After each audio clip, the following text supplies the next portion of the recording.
In 2019, we finally received 5G, with this phone being actually the first one to launch with it. Motorola tried to do that with their mod, but that doesn't count. Instead, the Samsung S10 5G is the first phone with 5G built in, but is it actually worth considering? Today, we talk about the almost 3-year-old Samsung Galaxy S10 5G and decide if it's worth buying today in 2022. Hello everyone, this is Matt from Real World Review. Social media is going to be listed up here. Okay, now they're here. Let's just get started. While the hole punch is annoying, in this phone, it actually doesn't bother me. I don't know why, but this is one of my favorite screens. This is a 6.7-inch curved AMOLED display with a screen resolution of 3040 by 1440, making 505 pixels per inch. Like the Samsung S10 and Note 10 series, we are stuck with 60Hz refresh rate, which is fine, but a little bit weird nowadays. For some reason, the screen is just perfect for me. Sure, a higher refresh rate would be better, but we do get a little bit over 500 nits, with a peak brightness of 1000 nits in direct sunlight. And we get the width of this phone, which is weird to say. For some reason, it just works well in my case. We don't get a hole punch, but more of a pill punch in the top right, but the screen size makes you almost forget that it's there. The screen is curved, but it's an S-series curve, so it's not really too aggressive. Of course, if you don't like a larger screen, you can always go with the normal S10, though those phones can sometimes cost more to buy for some reason. For me, this just works, even with all these scratches. We do get Gorilla Glass 6, but you can see that it doesn't really mean much other than for drop resistance. Other than the 60Hz refresh rate and the pill punch, I always felt that this is kind of something that we need. A wider phone regardless of the screen size. Kind of like the Nexus 6. I'm tired of seeing skinny, tall phones. Consuming content is actually pretty good on here because most of the stuff you see is between 20 to 60 frames per second anyways. We do get some software extras like edge panels, which I don't really care for, but we do get double tap to wake and sleep, with the always on display staying on pretty much all the time. Lastly, we have the ultrasonic fingerprint scanner, which is alright. Personally, I stick with face unlock, but the scanner does work decently fast, but becomes almost useless with a glass screen protector on, unlike most optical scanners. The pill doesn't really make sense to me, but it does make the phone stand out, kind of like the smaller S10 Plus, but at least it doesn't truly ruin the experience you get from the screen. Also, this is pretty much the largest that you can get besides the modern, ultra-sized Galaxy S phones. Just like the screen, the phone was special at launch. Like I said in the beginning, this was the first 5G phone to launch, but it doesn't make it the best. As for the processor, we are given a Snapdragon 855 chip. An interesting choice, seeing that the 5G is not integrated into that chip, like modern 5G phones. This was paired with 8GB of RAM and 256GB of storage, which was not expandable. You can get these in 512GB, but not 1TB. Even though that seems dumb, it is kind of weird because the memory is UFS 2.1, just like the Samsung S10 Plus, which allowed for a 1TB version. Either way, performance from all of these chips are super fast and reliable, even with Android 11. Android 12 is planned, but for some reason the S10 5G seems to get updates slower than others. What's also slow is the 5G speeds. Now, that's a lie, but also the truth. See, while the phone is literally a 5G phone, we are given bands 260 and 261, which are millimeter wave. This means that almost everywhere you go, you actually get 4G speeds, even though it does pop up with 5G in the corner for some reason. Personally, signal was never an issue, and I would sometimes beat 5G phones whenever I would test it, but it's just strange to see it say 5G, even though it never really does have 5G. This would also explain the 4500 mAh battery not getting destroyed by that power-hungry 5G modem. Lasting through the day is easy, but lasting 2 days is tough. While I was confused by it, we do get 25 watts of charging through the USB-C port on the bottom. I thought we got 45 watts, but that's the Note 10 Plus.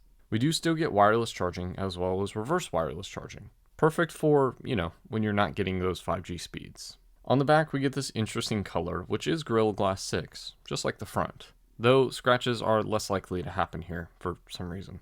We get the iconic S10 camera setup, and moving to the frame, we get a shiny aluminum. We get a microphone and SIM card tray on the top, like I said, not expandable. On the right side, we get the power button, while the left side holds the volume and Bixby buttons. The Bixby button was weird because I can't remember the last time I actually used it on this phone. Then on the bottom, we get a loudspeaker, which is paired with the top speaker to give us a stereo feel. Then we have another microphone, a USB-C 3.1 port, and an ancient headset jack. Sure, the headset jack isn't too mind-blowing for Sony users, but this is a Samsung device that's IP68 water resistant, and technically the last flagship phone from Samsung to feature a headset jack. While this is a pretty large phone, it does come in at 198 grams, which sounds like a decent amount of weight, but actually feels pretty light in day-to-day usage. Similar to the screen aspect, this is a well-rounded phone with some shortcomings. 8GB of RAM is good, but some may feel that it's not enough, especially for an expensive phone like this. The 5G and battery don't really go together on paper, but the 5G that we get today isn't really as good as we thought, and the battery life doesn't get taxed because of that. The processor is good. Not the best, but perfect for even heavy gaming. 256GB of storage is perfect, even by today's standards. While it is UFS 2.1 and not 3.0 or higher, I did find myself questioning it because the phone still loads everything super fast. Overall, well-rounded phone at the price point, but I guess you can find better devices out there, even at the cheaper used price. Now the cameras, let's talk about them. All 6 of them. The front cameras are interesting because one is a focusable 10 megapixel sensor, something that I love to see and is shared with the S10 series, besides the S10 Lite. The other camera is a 3D depth camera, which is weird because you would assume it's used for portrait shots, but Samsung says that it isn't. It uses technology, just like the S10e and the S10. So why is this camera here? We do get portrait video, so maybe just for that? Either way, shots look amazing as you would expect from a focusable sensor, not to mention that we do get 4K at 60 frames per second out of this sensor. Then we move to the rear and get 3 usable sensors. A 12 megapixel standard sensor that has dual aperture at f1.5 and f2.4, a 2x zoom 12 megapixel telephoto sensor, and a 16 megapixel ultra-wide sensor. Both standard sensors focus and have optical image stabilization, obviously, while the ultra-wide doesn't. The last sensor is a 3D depth camera, which can't be used by you other than through portrait video, which is an S10 5G exclusive. But of course, this is not true because a software update brought this into other S10 phones, so the S10 5G isn't special anymore. Fun fact, Samsung actually lists this 3D sensor as a time-of-flight sensor, on the part at least. Also, there is a chance that this is the same sensor from the Note 10 Plus, just orientated differently, which is actually the same sensor as the Sony Xperia 1 Mark II and Mark III. As for video recording, the same as the front camera at 4K 60 frames per second max. There are a bunch of software features here, most that I skip, like single shot. But there are some things in here that you might like. But anyways, here's some pictures and videos, and some music. Enjoy.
Like you would expect from a flagship Samsung phone, it's a pretty good camera for day and night usage, even though it does allow for some room for improvement.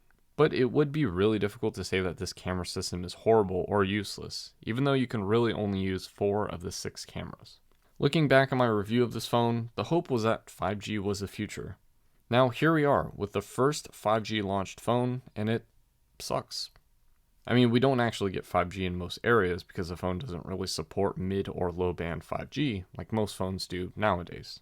I mean, it is strange to see the LG Velvet come close performance-wise to this phone with much faster 5G. To be fair, this can be seen as a larger S10 Plus, or dare I even say, an Ultra version.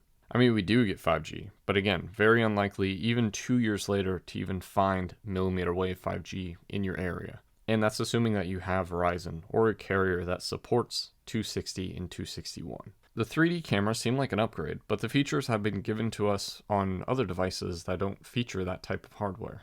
Then we get 256 gigabytes of non-expandable storage, a larger 4500 mAh battery, and a headset jack. This section questions if this phone is the future because here we are in 2022 and a lot of these features are either almost pointless or flawed. Sure, it's nice to see, but it's just funny to me how so much can change in 3 years and this phone did so much just for most of it to not even matter. Then we look at the little things, like the software. While not all S10 models are getting Android 12 yet, this phone got Android 11 at the end of January 2021, even though the S10e got it in the beginning of January 2021. Just like the Z Fold 3, this phone feels like it's almost forgotten, put on the back burner because sales were probably pretty low for this phone. I hope we get Android 12 in the next couple of months, but this definitely doesn't make me feel confident that Samsung thinks that this phone is still the future. But if you have actually noticed that I am indeed running Android 12. This is because literally a day after writing this review, the notice popped up to allow me to update. I did so and rejoice, except now my charging port isn't working. Doesn't make any sense because I literally had this phone on a charger for a week and I didn't do anything to mess up this port. I still tried cleaning it and still nothing. That's why this message has been here the entire time. So yeah, not sure if the update is actually a good thing, but what's new from Samsung? I mean, this is the same Samsung that suggests that you should check out the Note 20 5G, even though they don't sell it anymore. I hope that this phone continues as one of the best Samsung phones with an amazing screen, specs, and headset jack. But I have a feeling that Samsung and I don't have the same outlook on the future of this phone. At the end of the day, I was right. I said that this phone was cannibalized by the Samsung Note 10 Plus 5G, and sales most likely proved that I was right. Not to mention you actually get useful 5G bands like 41 and 71 on the Note 10 Plus 5G. While there are many reasons to buy this phone, ironically, 5G is not one of them. I still prefer this design over a lot of other modern day flagship phones, and I wish other companies would follow this design. Just don't copy the pill punch, please. Still, at under $300, I would definitely say that this phone is worth checking out. And if you want a smaller screen, then the S10 and S10 Plus will work as well, even though they lack any 5G. But that's the end of my review of the Samsung S10 5G in 2022, the 5G phone that doesn't really have usable 5G. Does 5G matter to you? Let me know what you think in the description below. Hope you enjoyed the video, and as always, thanks for watching.